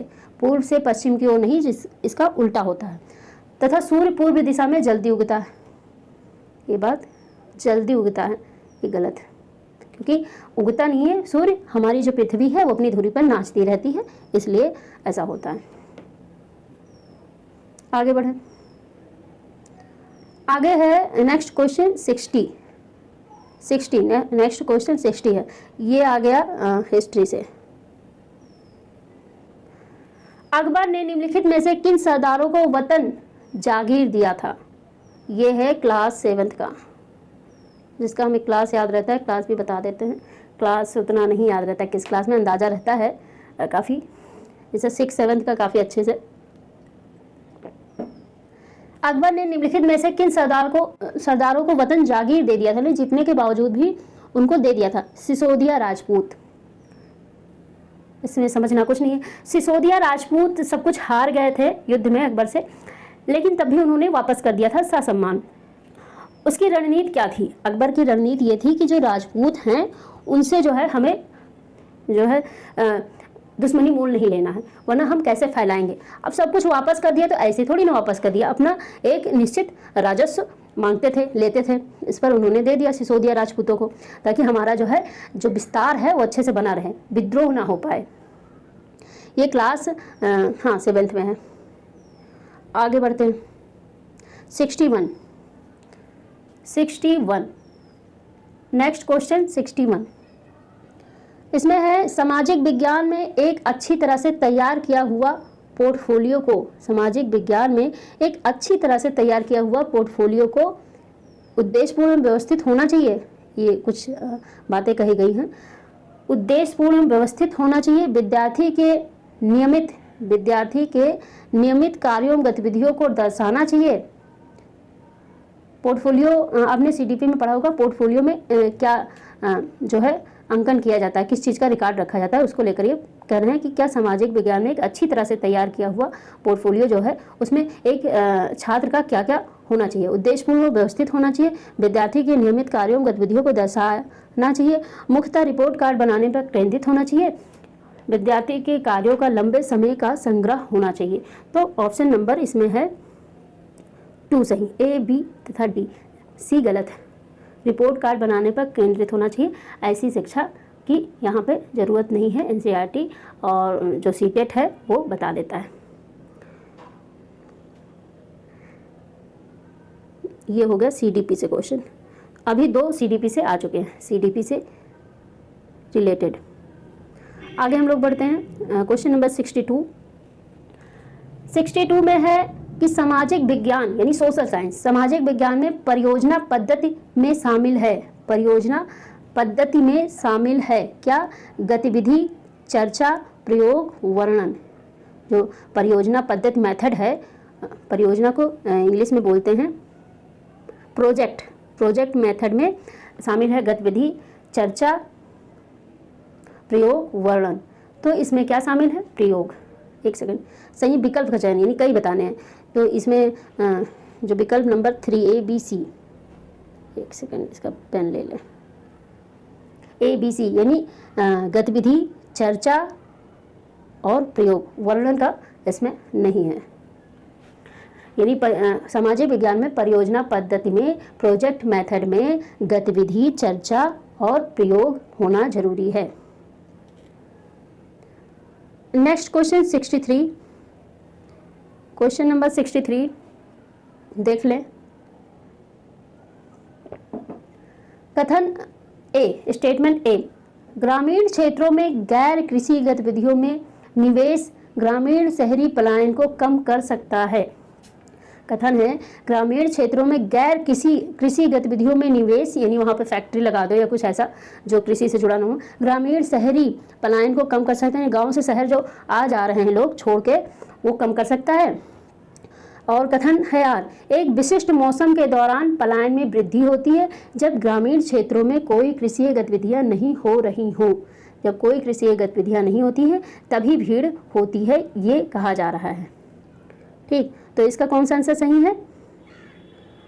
इसका पेन ले लेते हैं, एक सेकंड पेन। इसका ऑप्शन नंबर 3 सही है। ए और आर दोनों सही हैं और ए की आर सही व्याख्या करता है। अच्छा, यहाँ पर निम्नलिखित कथनों पर विचार की जो सही विकल्प चुनिए, ये कहा गया है। व्याख्या को लेकर नहीं कहा गया है, लेकिन देखो व्याख्या भी कर रहा है उसको सही से, ए से ही जुड़ा, यानी ए एक क्वेश्चन खड़ा कर रहा है और बी उसका आंसर दे रहा है। ये कथन वाले क्वेश्चन जब पहला पढ़ो तो वो सत्य भी होना चाहिए, फिर उसके बाद में क्योंकि शब्द जोड़ के फिर कथन आर पढ़ो तो आंसर अच्छे से मिल जाता है। यानी वह ए और आर दोनों सही हैं, ए की आर सही व्याख्या करता है। Next question 64, question number 64। इसमें क्या है, इंग्लिश वाले में चले, हिंदी वाले में। निम्नलिखित में से कौन से प्रश्न संज्ञानात्मक प्रक्रिया के विश्लेषणात्मक पक्ष को आंकते हैं? निम्नलिखित में से कौन से प्रश्न संज्ञानात्मक प्रक्रिया के विश्लेषणात्मक पक्ष को आंकते हैं? ए है, वे राष्ट्रीय पाठ्यचर्या उद्देश्य क्या है जिनको धरोहर संबंधी परियोजना के द्वारा संपादित किया जा सकता है? इतिहास की विधियां ए, विज्ञान बी, कला एवं प्रबंधन अध्ययनों के शोध में कैसे सहायक है? इतिहास की जो विधियां हैं विज्ञान और कला एवं प्रबंधन अध्ययनों के शोध में कैसे सहायक है? विविध भारतीय कार्यक्रमों को कितनी क्षेत्रीय भाषाओं में स्थानीय बोलियों में प्रसारित किया गया था? आपके द्वारा देखे गए 2 ऐतिहासिक धारावाहिकों पर समीक्षा लिखिए। भ्रूण क्या है? किस क्षेत्र राज्य में यह लोकप्रिय है? ये चीज़ें जो हैं आंकते हैं। ये बता रहे हैं कौन से प्रश्न संज्ञानात्मक प्रक्रिया के विश्लेषणात्मक पक्ष को आंकते हैं। इसमें आपको बताना है कि कौन सा सही है। तो इसमें ऑप्शन नंबर ए सही है, फर्स्ट सही है। पेन निकाल लें। ए, बी और डी, सी गलत है। सी गलत है। विविध भारती कार्यक्रमों को किसी क्षेत्रीय भाषाओं में स्थानीय बोलियों में प्रसारित किया गया था। ये इसका संबंध नहीं है संज्ञानात्मक प्रक्रिया से। ओके, आगे बढ़ते हैं। 65, क्वेश्चन नंबर 65। क्वेश्चन नंबर 65 कथन और इस पर है। अभी कथन ए है और तर्क आर है, ये बता दिया है। इसमें को पढ़िए तथा सही विकल्प का चयन कीजिए। लिखा है कथन ए कि विद्यार्थियों को कक्षा में प्रश्न पूछने हेतु प्रोत्साहित किया जाना चाहिए, तो बात सही है। आर है, अब इसमें तर्क दे रहा है तो ये देखना होगा कि सत्य है कि नहीं। यह अंतर्मुखी विद्यार्थियों को खुलने में सहायता करेगा। अंतर्मुखी यानी अंदर जो रखते हैं बात को, उनको सहायता करेगा, ये कहा जा रहा है। तो ए और आर दोनों सही हैं और ए की आर सही व्याख्या करता है, ये आप समझ ही गए होंगे। तो ऑप्शन नंबर ये सही है, थर्ड। ओके, आगे बढ़ते हैं। नेक्स्ट क्वेश्चन, क्वेश्चन नंबर 66 क्या है? अच्छा, ये जो अभी बताया था वो सीडीपी से है जुड़ा। ये क्वेश्चन ये भी सीडीपी का है, सीडीपी से है, देखा, यानी शिक्षण शास्त्र से है। सीडीपी ही जो है उसी में शिक्षण शास्त्र भी आता है ना, तो सीडीपी जब आप पढ़ेंगे तो शिक्षण शास्त्र भी पढ़ेंगे, तो उसी का ये भाग है। यानी पेडागोजी, जिसे पेडागोजी बोलते हैं, उसका ये हिस्सा है। नेक्स्ट क्वेश्चन है, देख लीजिए। क्वेश्चन नंबर 66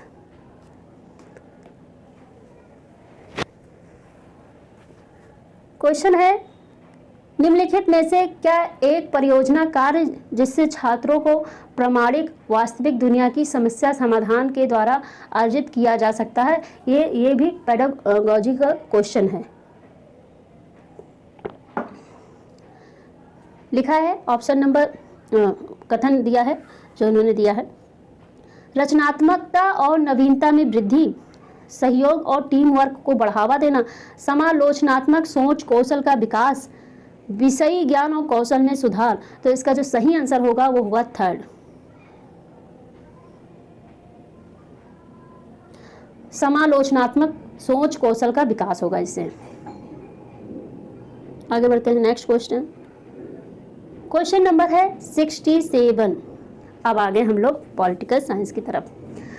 नाम है, क्वेश्चन है, भारतीय संविधान में स्वतंत्रता, समानता तथा बंधुत्व के विचार लिए गए थे। कहाँ से लिए गए थे? क्योंकि हमारा जो संविधान है वो पूर्णतः हमारे द्वारा नहीं लिखा गया है, मतलब हमने लिखा है, लेकिन वो प्रेरित है 10 देशों से प्रेरित है, और पिछली जो अंग्रेज सरकार थी उसके कई कायदे कानून से प्रेरित है, या सेम वही ले लिया गया है। ठीक, तो यहाँ पे पूछा गया कि भारतीय संविधान में स्वतंत्रता, समानता तथा बंधुत्व के विचार लिए गए थे, किस देश से लिए गए थे, ये आप बताइए।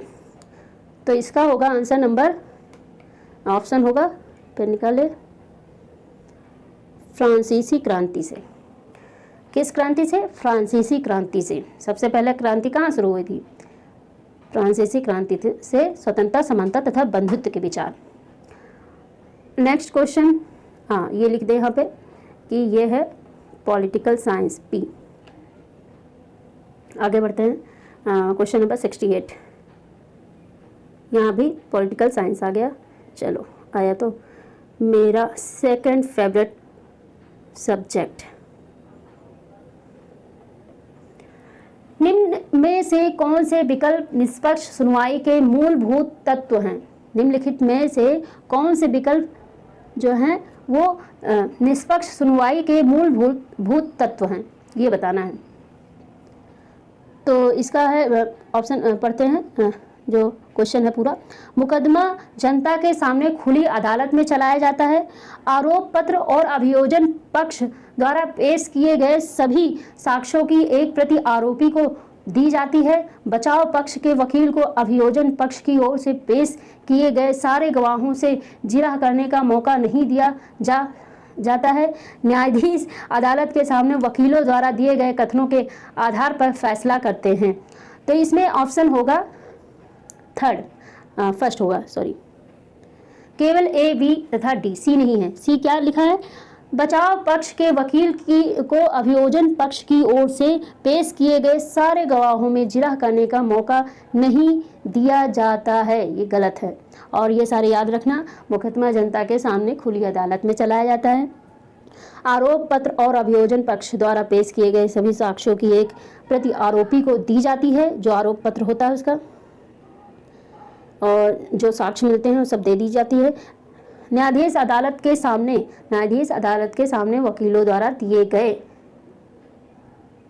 कथनों के आधार पर फैसला सुनाते हैं। यानी कोई वकील अगर जो सही से अच्छे से साक्ष्य पेश नहीं किया, बचाव नहीं किया या जो भी, तो वो केस हार जाएगा। यानी उसका जो कैंडिडेट है वो केस हार जाएगा। नेक्स्ट क्वेश्चन आगे है क्वेश्चन नंबर 69 है। इसमें लिखा हुआ है कि निम्नलिखित में से कौन सी मूल्यांकन विधि सबसे ज़्यादा उपयुक्त होगी जबकि छात्र छोटे छोटे समूहों में काम कर रहे हों और छात्रों का अलग अलग मूल्यांकन करना हो। निम्नलिखित में से कौन सी मूल्यांकन विधि सबसे ज़्यादा उपयुक्त होगी? क्या शर्त है दूसरी? जबकि छात्र छोटे छोटे समूहों में काम कर रहे हों और छात्रों का अलग अलग मूल्यांकन करना हो।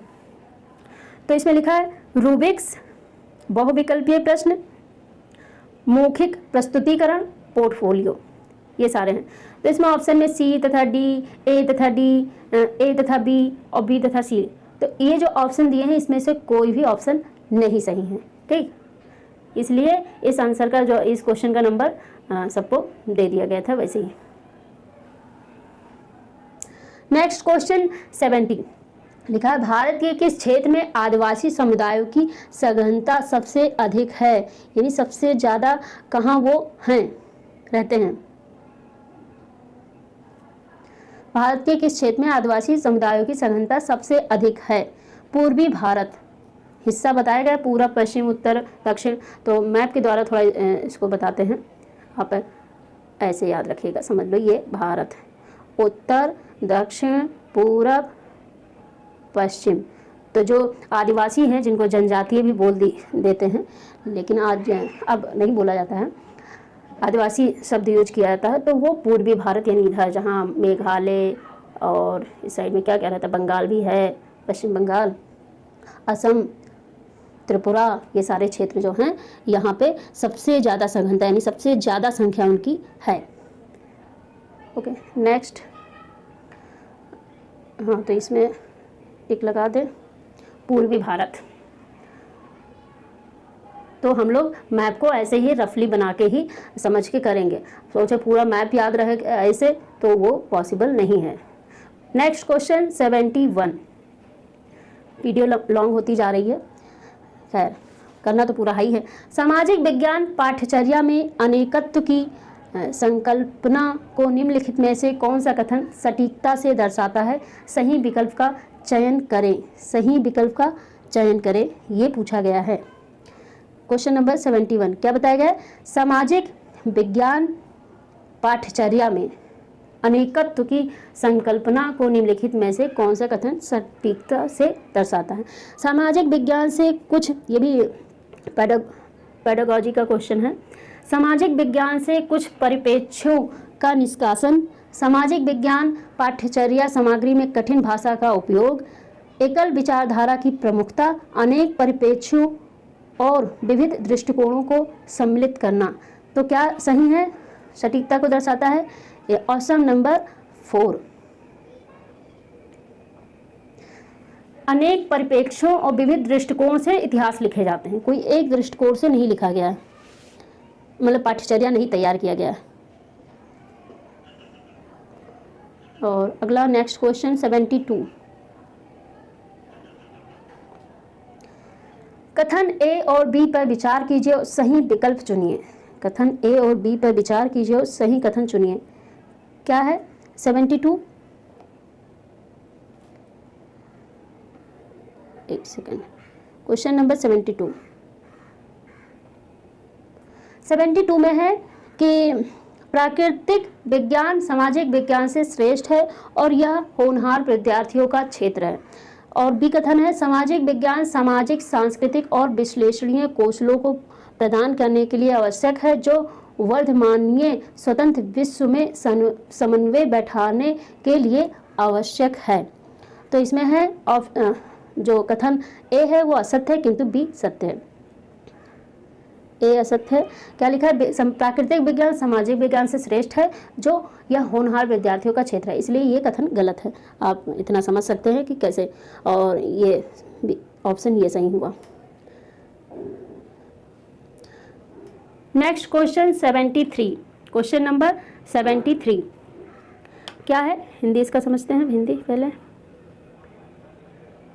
लिखा है सामाजिक विज्ञान, देखो अब ये पेडागोजी का क्वेश्चन सब्जेक्ट से जुड़ के आ रहा है। सामाजिक विज्ञान के मूल्यांकन रूपरेखा के निर्माण में शिक्षकों की भागीदारी महत्वपूर्ण मानी जाती है। सामाजिक विज्ञान के मूल्यांकन रूपरेखा के निर्माण में शिक्षकों की भागीदारी महत्वपूर्ण मानी जाती है। कैसे, ये पढ़ते हैं।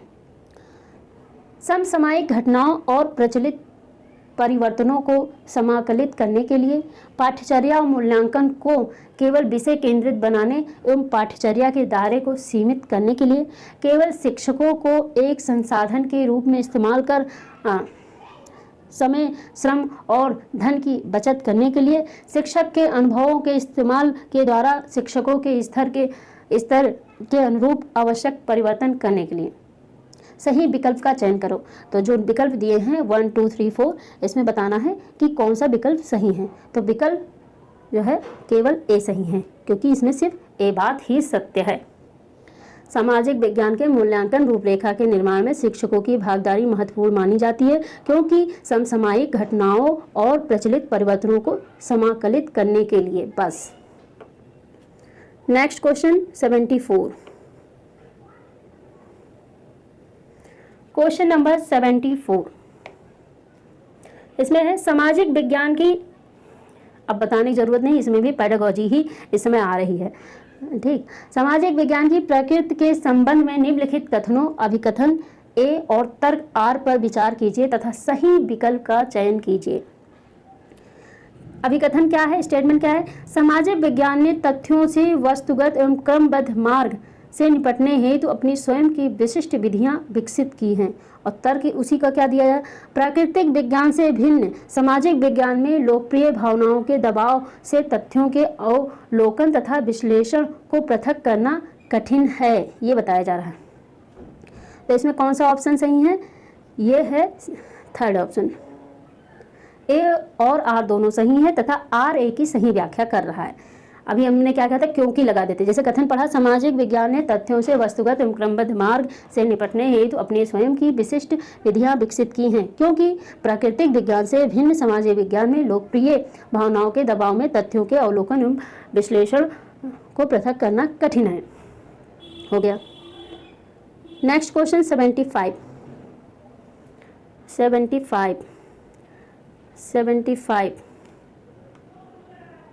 एक सेकेंड।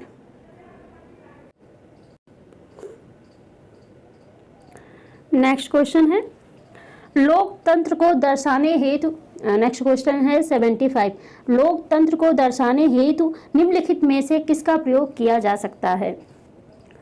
ऑप्शन दिए हुए हैं, लिखा है लोग समान और स्वतंत्र हैं, लोग धनी और समृद्ध होते हैं, लोग संघर्ष को दूसरों की तुलना में बेहतर तरीके से सुलझाते हैं, लोग की बात हो रही, पब्लिक की, सरकार अधिक जवाबदेह और तर्क संगत है, ये दिया गया है। तो इसमें जो भी ऑप्शन दिया गया है बी सी डी, जो भी, इसमें कोई भी ऐसा ऑप्शन नहीं जिसमें ए बी सी डी सब लिखा हो, तो नहीं है। तो इसलिए इसका आंसर, ये क्वेश्चन का जो ऑप्शन है वो सही नहीं है। और जो सीटेट है उसने इसमें दे दिया है, जो अपना आंसर की जारी किया था उसमें जेड बोला। जेड का मतलब होता है ऑल, वो लिख ही देता है नीचे जो आंसर की जहाँ रहता है कि ए का मतलब क्या हुआ, बी का मतलब मेरा क्या हुआ, जेड का मतलब ऑल है, यानी ये भी सही है, ये भी सही, ये भी सही, ये भी सही। लोकतंत्र को दर्शाने हेतु निम्नलिखित में से किसका प्रयोग किया जा सकता है। लोग समान और स्वतंत्र हैं, लोग धनी और समृद्ध होते हैं लोकतंत्र में। लोग संघर्ष को दूसरों की तुलना में बेहतर तरीके से सुलझाते हैं। ये सारी बातें कही गई। नेक्स्ट क्वेश्चन है 76। चलिए 76 में क्या है, और से देखिए, नीचे दिए गए कॉलमों का मिलान करें तथा उपयुक्त विकल्प चुनें। चर्चा, अवलोकन, नियामक, सरोकार, स्पष्टीकरण ये बताया गया, और योग्यता और क्षमता बताई गए हैं। तो जैसे चर्चा में क्या योग्यता क्षमता चाहिए, अवलोकन में क्या, नियामक सरोकार में, स्पष्टीकरण में क्या, तो ये सब मिलाने को कहा गया है। तो मिलाते हैं, अपना पेन ले ले। ए का होगा 4। चर्चा में क्या होता है, सुनना, राय व्यक्त करना और दूसरों से पता लगाना। अवलोकन, अवलोकन में क्या होता है, रिपोर्टिंग, वर्णन, चित्र पठन और आरेखन, ये क्षमता जिनके होती है वो इसमें शामिल होते हैं। नियामक सरोकार, नियामक सरोकार सी है। सी का क्या होगा, भिन्न क्षमता के प्रति संवेदनशीलता, पर्यावरण के प्रति चिंता प्रदर्शित करना। और स्पष्टीकरण जो लास्ट बचा वो होगा तार्किक संबंध बनाना, तार्किक संबंध बनाना। तो इस हिसाब से जो कौन सा ऑप्शन हुआ, ये थर्ड इसका सही हुआ। तो आप देख लीजिए और आगे बढ़ते हैं। देखो ये भी है पेडागोजी से क्वेश्चन है, सब्जेक्ट पेडागोजी से है। हम लोग ये क्यों सॉल्व कर रहे हैं, क्यों एनालिसिस कर रहे हैं, जिससे ये पता चले कि क्वेश्चन ऐसे ऐसे बनते हैं। ठीक, जैसे ये अंदाज़ा लगा सके, तुक्का भी भिड़ाना चाहे जहाँ न पता हो तो कैसे लगा सकते हैं, किस तरह के ऑप्शन देता है, ये सारी बातें हम इसमें सीख रहे हैं। नेक्स्ट क्वेश्चन है 77। 77 में क्या है कि लता सुबह 5 बजे चाय बेचती है, उसके बाद वह बहुत दूर कुएं से पानी ढोकर लाती है, घर पहुंचने के बाद वह खाना बनाती है, कपड़े धोती है, घर की सफाई करती है, झाड़ू पोछा करती है, उसके पश्चात वह अपनी चाय की दुकान के लिए सामान खरीद कर लाती है। इन सब कार्यों को कहा जा सकता है गृह कार्य या भुगतान कार्य या देखभाल कार्य या दोहरा बोझ। इन सब कार्यों को क्या कहा जाएगा, ये पूछा जा रहा है। दोहरा बोझ क्या कहा जाएगा, दोहरा बोझ कैसे, अभी बताते हैं। देखो ये घर का भी काम कर रही है, हाँ घर का काम कर रही है, खाना बनाती है, यानी लोग अपना ही काम नहीं कर रहे, पर्सनल काम तो कर ही रही है, साथ में दूसरे लोगों का भी बोझ उठा रही है, फिर जा रहे कमाने का काम भी कर रही है, चाय बेचती है, तो दोहरा बोझ का काम ये कर रही है। जो लड़कियों पर ज़्यादातर दोहरा बोझ रहता है, लड़कों पर दोहरा बोझ नहीं रहता जल्दी। तो ये जो है ऑप्शन दोहरा बोझ इसका सही होगा। अच्छा, पेडागोजी का एक खास बात यह है कि प्रैक्टिस, लेकिन जब प्रैक्टिस अच्छे से हो जाती है और सीडीपी अच्छे से, सीडीपी की पकड़ है, तो सीडीपी अच्छे से आपने पढ़ा और पेडागोजी से संबंधित क्वेश्चन की प्रैक्टिस की, तो एक जो है आपको आइडिया हो जाता है, एक कंसेप्ट आपका क्लियर बन जाता है कि हाँ ऐसे ये बात पर ये ऐसा होता है। जैसे कि अब ये है, ये तो दोहरा बोझ है, ये तो बहुत आसान क्वेश्चन है उस हिसाब से कि दोहरा बोझ कह दिया गया, देखभाल कार्य ये इसमें लगा लेंगे। लेकिन जब आप जैसे सब्जेक्ट पढ़ा रहे हैं कोई भी और आपने कह दिया बिजनेसमैन कौन बनेगा, लड़का लड़की दोनों पढ़ रहे हैं, बिजनेसमैन कौन बनेगा, तो इससे जो है लड़कियों को लगेगा बिजनेसमैन यानी आदमी लोग ही बनते, जबकि बिजनेस पर्सन बोलना ज़्यादा सही है। तो ये सब पेडागोजी जो है हम लोग को सिखाती है कि कौन शब्दों का चयन कैसे करना है और हर शब्द का क्या मतलब होता है। हर शब्द का एक अलग ही हम लोग को, जैसे गणित को लेकर कह लड़के से नहीं हो सकता, लड़के, तो ये सब जो रूढ़िवादी सोच होता है, तो ऐसे क्वेश्चन आ जाते हैं। अच्छा तो ये किससे प्रेरित है, ये रूढ़िवादी सोच से है, और भी कई ऑप्शन दे दिया गया। जब आप सीडीपी पढ़ेंगे तो ये सब उसमें पढ़ेंगे। आगे बढ़ते हैं, क्वेश्चन नंबर 78। 78 में क्या है, ये हो गया पॉलिटिकल साइंस से, आ गया पॉलिटी से क्वेश्चन। संविधान एक क्षेत्र में रहने वाले लोगों के बीच नागरिक नामक संबंध स्थापित करता है और यह डैश करके फिर को भी निर्धारित करता है। तो इसमें क्या, लोगों और सरकार के बीच संबंध को स्थापित करता है, ये ऑप्शन रहेगा। लोगों और सरकार के बीच क्या संविधान क्या करता है, लोगों और नागरिक नामक संबंध निर्धारित करता है और यह लोगों और सरकार के बीच संबंध स्थापित करता है। जैसे संविधान जो है यहाँ प्रजा, लोगों को प्रजा नहीं कहता है, लोगों को क्या कहते हैं, नागरिक। प्रजा शब्द दर्शाता है किसको, राजतंत्र को, और नागरिक लोकतंत्र को। ओके, आगे बढ़ते हैं। नेक्स्ट क्वेश्चन 79 क्या है क्वेश्चन? राष्ट्रीय चिकित्सा आयोग की चिकित्सा आचार संहिता में कहा गया है प्रत्येक चिकित्सक को जहां तक संभव है उन दवाओं को निर्धारित करना चाहिए जो कहलाती हैं क्या? ये पढ़ेंगे, क्या कहलाती हैं? जेनेरिक दवाइयाँ। ये सही। राष्ट्रीय चिकित्सा आयोग की चिकित्सा आचार संहिता में कहा गया कि प्रत्येक चिकित्सक को जहां तक संभव हो उन दवाओं को निर्धारित करना चाहिए जो कहलाती हैं जेनेरिक दवाइयाँ। तो चिकित्सकों यानी डॉक्टर्स ने ये निर्धारित कर दिया कौन सी जेनेरिक दवाई है, कौन प्राचीन, कौन आनुवांशिक दवाई, कौन वैश्विक ब्रांड, ये सारी चीज़ें निर्धारित कर दी गई। 80 क्वेश्चन नंबर 80। चलिए, इसमें क्या है? ग्रामीण भारत में एक बड़ी संख्या में जो लोग भूमिहीन हैं, भूमिहीन मतलब जिनके पास जमीन नहीं है, जबकि उनकी जीविका का मुख्य स्रोत कृषि है, कहलाते हैं। भूमि नहीं है लेकिन जो जीविका है वो किसानी से ही चलता है, कृषि से ही, तो उनको क्या कहते हैं? सीमांत किसान, प्रवासी श्रमिक मजदूर, कृषि मजदूर, छोटे किसान। क्या कहते हैं? सीमांत किसान का अर्थ क्या होता है?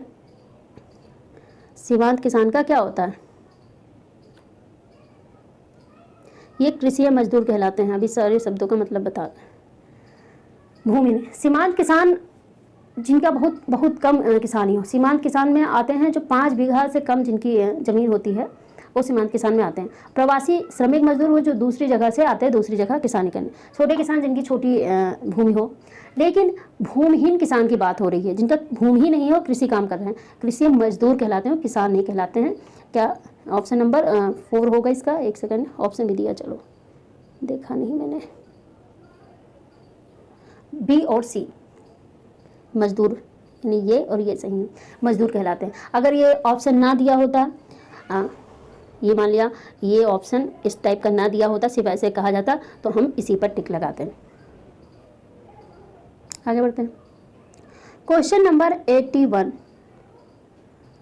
अच्छा, ये था इकोनॉमिक्स से जुड़ा या ज्योग्राफी से जुड़ा क्वेश्चन। ज्योग्राफी में ही इकोनॉमिक्स डाल दिया गया है 8 तक।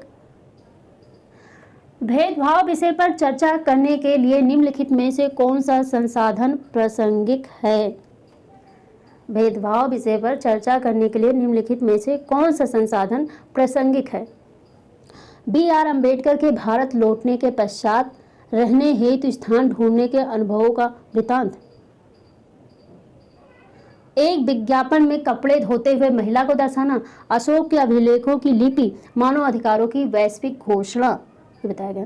तो भेदभाव विषय पर चर्चा करने के लिए निम्नलिखित में से कौन सा संसाधन प्रासंगिक है? इसका ऑप्शन ये सही होगा। एक सेकंड, पेन ले ले। B.R. अम्बेडकर, एक सेकंड क्वेश्चन ही चला गया। B.R. अम्बेडकर के भारत लौटने के पश्चात रहने हेतु स्थान ढूंढने के अनुभवों का वृत्तांत। जब वहां से आए तो रहने के लिए जो स्थान खोज रहे थे उसमें उनके साथ जो भेदभाव हुआ था उस समय, देखो उस समय की बात हो रही थी, उस समय बहुत ज़्यादा होता था, तो उसके बारे में है बात। 82 क्वेश्चन नंबर 82 क्या है? विविधता विषय पर कार्य देने हेतु एक अध्यापिका अपने कक्षा के 30 विद्यार्थियों को छोटे छोटे समूहों में बांटना चाह रही है। निम्नलिखित में समूह निर्माण का कौन सा तरीका सबसे उचित होगा? विद्यार्थियों के पिछली परीक्षा में आए अंकों के घटते क्रम के आधार पर विषय यादृच्छिक समूह जो किसी खेल पर आधारित हो, विद्यार्थियों की सुविधा अनुसार आगे से पीछे के क्रम में बढ़ने के क्रम के अनुसार, ये बताया जा रहा। तो इसका क्या सही होगा, उचित होगा कौन सा? ऑप्शन नंबर जो इन्होंने जो बातें बताई उसमें विषय या छांद्रिक समूह जो किसी खेल पर आधारित हो उसके आधार पर बांटना ज़्यादा सही है। नेक्स्ट क्वेश्चन, क्वेश्चन नंबर, एक सेकंड, हिंदी वाला है पोर्शन। लिखा निम्नलिखित में से कौन रचनात्मक चिंतन कौशल को विकसित करने का अवसर प्रदान करता है। देखो ये भी पेडागोजी से यानी CDP से संबंधित क्वेश्चन है। पेडागोजी, शाहजहानाबाद में मुगल शहर तैयार करने में यमुना ने क्या भूमिका निभाई? प्रेस वार्ता का क्या प्रयोजन है? सरकार क्या कर रही है? इस पर सूचना प्राप्त करने में प्रेस वार्ता कैसे आपकी सहायता करती है? निदर्शी उदाहरणों के साथ बाजारों में अंतर कीजिए। एक लोक सेवक के लिए क्या आवश्यक है कि वह राजनीतिक रूप से तटस्थ हो? व्याख्या करें। जल की उपलब्धता बस्ती प्रतिरूप को प्रभावित करने का एक मुख्य कारक है, चर्चा कीजिए। ये बातें कही गई है। क्वेश्चन नंबर 83 है, तो इसका कौन सा सही होगा? विकल्प जो दिया है ए। देखते हैं, ABDE, सी गलत है। सी क्या है? निर्दयी उदाहरणों के साथ बाजारों में अंतर कीजिए, ये गलत है। नेक्स्ट, अच्छा ये क्वेश्चन किससे पूछा गया है? पेडागोजी से। 84, नेक्स्ट क्वेश्चन 84 लिखा है, कक्ष के दीवारों पर भारतीय संविधान में उद्घृत मौलिक अधिकारों और कर्तव्यों को लिखा गया है। यह बच्चों को मुख्यतः के द्वारा सिखाती, क्या सिखाती है? याद करना, तर्क, अवलोकन, कल्पना। ये क्या सिखाती है? ये पूछा जा रहा है। अवलोकन, ये क्या सिखाती है बच्चों को? अवलोकन। ये क्या पूछ रहे हैं कि कक्षा के यानी क्लास के जो कक्ष की दीवारों पर, ये गवर्नमेंट में ज़्यादातर लिखा रहता है, भारतीय संविधान से उद्घृत मौलिक अधिकार और कर्तव्य को लिखा जाता है। यह बच्चों को मुख्यतः अवलोकन के द्वारा सिखाता है। आगे बढ़ते हैं, ये सब और विस्तार से पढ़ेंगे आप CDP में। आप अपने क्षेत्र के भूकंप पीड़ित व्यक्तियों की वास्तविक व सही स्थिति के बारे में जानकारी एकत्रित करने के लिए किस विधि का प्रयोग करेंगे? परियोजना विधि, समस्या समाधान विधि, ये भी CDP और पेडागोजी से संबंधित है। खोजबीन, पूछताछ विधि, सर्वेक्षण विधि, किस विधि से ये सब बातें पता करेंगे? तो उस विधि का नाम है सर्वेक्षण विधि। पीड़ित व्यक्तियों की जो स्थिति है, क्या है, ये सब जानकारी हमें सर्वेक्षण विधि के माध्यम से मालूम होगा। सर्वेक्षण विधि में क्या होता है, ये सब आप CDP में होंगे या पढ़ेंगे आगे। 86, क्वेश्चन नंबर 86 ये लिख दें। 86 पॉलिटी से क्वेश्चन आगे। भारतीय संविधान के अनुसार इस प्रकार का आरक्षण समानता के अधिकार का उल्लंघन नहीं है। भारतीय संविधान के अनुसार इस प्रकार का आरक्षण समानता के अधिकार का उल्लंघन नहीं है। तो किस प्रकार के आरक्षण की बात हो रही है? किस प्रकार के आरक्षण की बात हो रही है? लिखा है, भाई भतीजावाद के आधार पर रोजगार सुनिश्चित करना, राजनेताओं के सगे संबंधियों को नौकरी देना, समान अवसर सुनिश्चित करने के लिए किसी के साथ विशेष व्यवहार अपनाना, जिन राज्यों में प्रतिनिधि या मंत्री चुनकर आते हैं उन राज्यों के लोगों को नौकरी देना। तो इसमें कौन सा सही है? नीचे ऑप्शन दिया है, नहीं है, चलो विकल्प उसमें नहीं है, तो यानी एक सही होगा इसमें से। तो 80 क्वेश्चन नंबर ये है 86, इसका कौन सा उल्लंघन, समानता के अधिकार का उल्लंघन नहीं है? समान अवसर सुनिश्चित करने के लिए किसी एक के साथ विशेष व्यवहार अपनाना, विशेष व्यवहार के तहत ही तो आरक्षण दिया जाता है। इसमें बताया जा रहा है कि जो आरक्षण समानता के आधार, जैसे लोगों को लगता है कि आरक्षण समानता के अधिकार का उल्लंघन कर रहा है संविधान का, लेकिन इसमें बताया जा रहा है कि समान अवसर सुनिश्चित करने के लिए किसी के साथ विशेष व्यवहार अगर जो हम अपना देते हैं, विशेष व्यवहार कर देते हैं, इसको थोड़ा स्पेशल क्या कहेंगे, वेटेज दे देते हैं, तो ये गलत नहीं है, उल्लंघन नहीं है। 87 क्वेश्चन नंबर 87 90 तक है SST। तो क्वेश्चन नंबर 87 क्या है? अभिकथन A और कारण R बता दिया, R जो है वो कारण को सावधानी पूर्वक पढ़िए और निम्नलिखित में से सही विकल्प चुनिए। अभिकथन A, नैतिक मूल्य पढ़ाए भी जा सकते हैं, नैतिक मूल्य पढ़ाए भी जा सकते हैं। कारण कैसे? सामाजिक विज्ञान वह विषय है जिसमें सभी आधारभूत मूल्य पढ़ाए जा सकते हैं।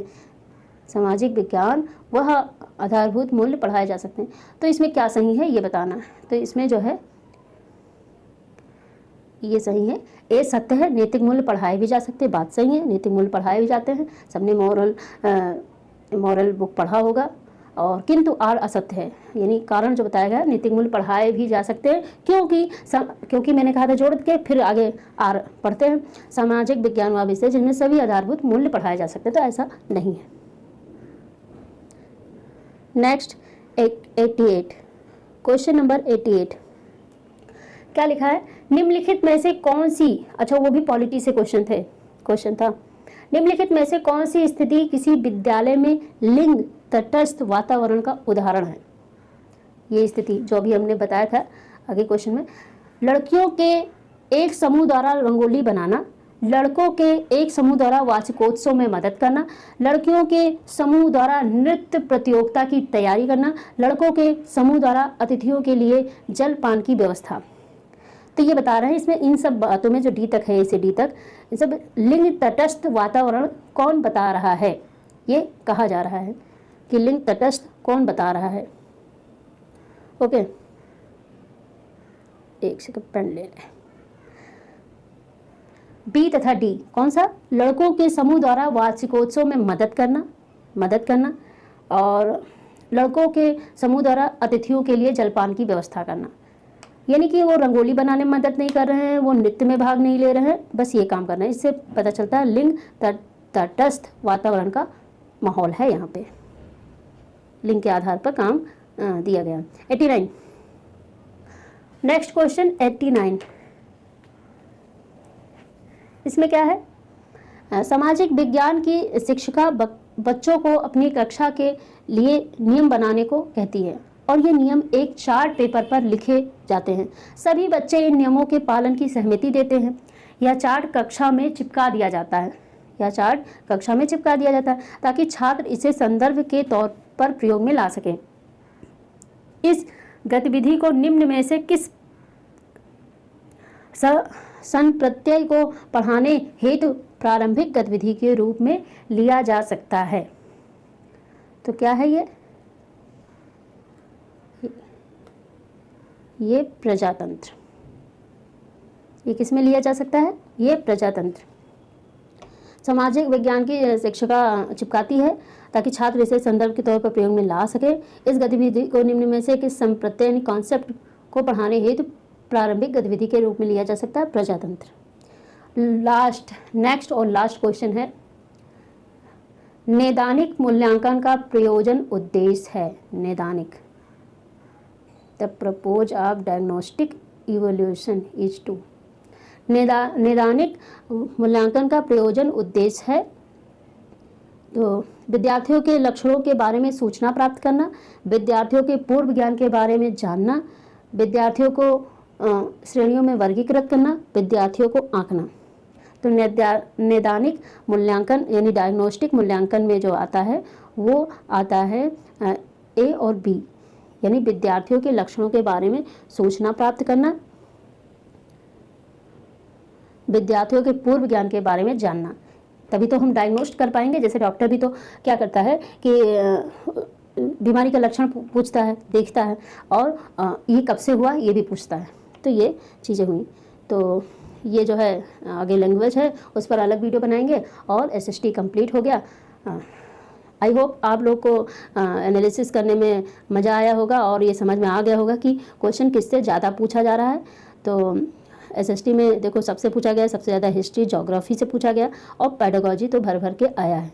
ओके, सो जो है आप इसको अच्छे से समझिएगा। अपने PDF जो है इसका हम डिस्क्रिप्शन में लगा देंगे, आप निकाल के इसको फिर से करिएगा और देखिएगा किस टाइप से पूछा जाता है, या इसी वीडियो को दोबारा भी देखना। वीडियो बहुत ही लॉन्ग हो गई है और अगर आप नोट्स बना सकते हैं तो बहुत अच्छी बात, आप बनाएं तो उससे अच्छा कुछ है नहीं। लेकिन नोट्स अगर नहीं बना पा रहे हैं तो आप मुझसे ले भी सकते हैं, ख़रीद सकते हैं और उसका जो नोट्स की फ़ीस है बहुत मामूली है। आप व्हाट्सएप नंबर जो रिफ्लेक्ट हो रहा है उस पर संपर्क करिएगा, आपको नोट्स उसी के ज़रिए उसमें फ़ीस बता दी जाएगी और उसी के ज़रिए मिल जाएगा। सेकंड, अगर आप बना लेते हैं, हमारे चैनल को फॉलो कर रहे हैं और सारे वीडियो देख रहे हैं, प्लेलिस्ट सारी तैयार है, उसको आप पढ़ समझ सकते हैं, देख सकते हैं, तो आप अपने आप भी नोट्स बना सकते हैं। ओके, और अगर जो मेरी राय मानी जाए तो नोट्स बनाने से अच्छा है कि आप जो हम पढ़ा रहे हैं वो देखिए, समझेंगे, और नोट्स बनाने में टाइम ना देकर आप उसको खरीद के पढ़ सकते हैं, क्योंकि कॉन्सेप्ट बेस्ड क्वेश्चन आते हैं। तो लेकिन मेरा जो नोट्स है, मुझे पूरा विश्वास है उसमें जो है आपका कॉन्सेप्ट भी क्लियर हो जाएगा। ओके, सो अच्छे से पढ़िए, तैयारी करिए, मस्त रहिए। Bye bye.